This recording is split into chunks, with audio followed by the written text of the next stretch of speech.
Hi, யம்மியா சீஸியா வீட்டிலே east இல்லாமல் பீஸா எப்படி செய்கிறதுன்னு சொல்லி பார்க்கலாம் வாங்க.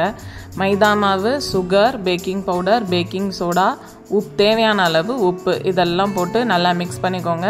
ஸோ கூடவே என்னோடய பொண்ணு ஹர்ஷிதாவுக்கு நானும் கைடன்ஸ் பண்ணி சொல்லி கொடுத்துட்ருந்தேன். மாவில் பார்த்திங்கன்னா தண்ணி சேர்க்காமல் தயிர் வச்சு தான் இன்றைக்கி பிசைய போகிறோம். ஏன்னா ஈஸ்ட்டு சேர்க்காதனால தயிர் வச்சு பிசைய போகிறோம். ஸோ இன்கேஸ் தயிர் தீர்ந்து போச்சு அப்படின்னா நீங்கள் லைட்டாக பாலும் சேர்த்து ஆட் பண்ணிக்கலாம். ஏன்னா அந்த சுச்சுவேஷன் தான் நானும் ஹேண்டில் பண்ணேன்.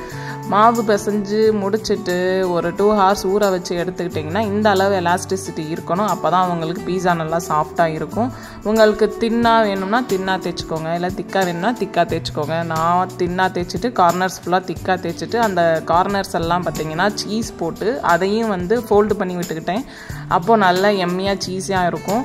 என்னோடய சின்ன பொண்ணு தாரும் சைடில் நானும் ஹெல்ப் பண்ணுவேன் அப்படின்னு சொல்லி அவள் சாஸ் அப்ளை பண்ணிகிட்டு இருந்தாள். அதுக்கு மேலே பார்த்திங்கன்னா மொசரல்லா சீஸ் போட்டுக்கோங்க. அப்புறம் உங்களுக்கு விருப்பப்படுற வெஜிடபிள்ஸ் ஆட் பண்ணிக்கோங்க. லைக் பன்னீர், மஷ்ரூம், சிக்கன் எது வேணாலும் ஆட் பண்ணிக்கோங்க. நான் இன்றைக்கி கேப்சிகம், ஆனியன், டொமேட்டோ இது மட்டும்தான் ஆட் பண்ணிக்கிட்டேன். அதெல்லாம் வெஜிடபிள்ஸ்லாம் ஆட் பண்ணிக்கிட்டு அதுக்கு மேலேயும் சீஸ் போட்டு அப்புறம் சீஸ் ஸ்லைஸ் ஒன்று பிச்சு போட்டுக்கிட்டேன்.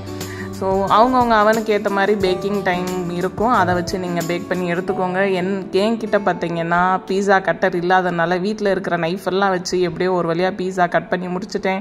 ஸோ எம்மியான பீஸா ரெடி. நீங்களும் வீட்டில் செஞ்சு என்ஜாய் பண்ணுங்கள். முடிஞ்சால் சப்ஸ்கிரைப் பண்ணுங்கள், லைக் பண்ணுங்கள், ஷேர் பண்ணுங்கள். தேங்க்யூ, பாய்.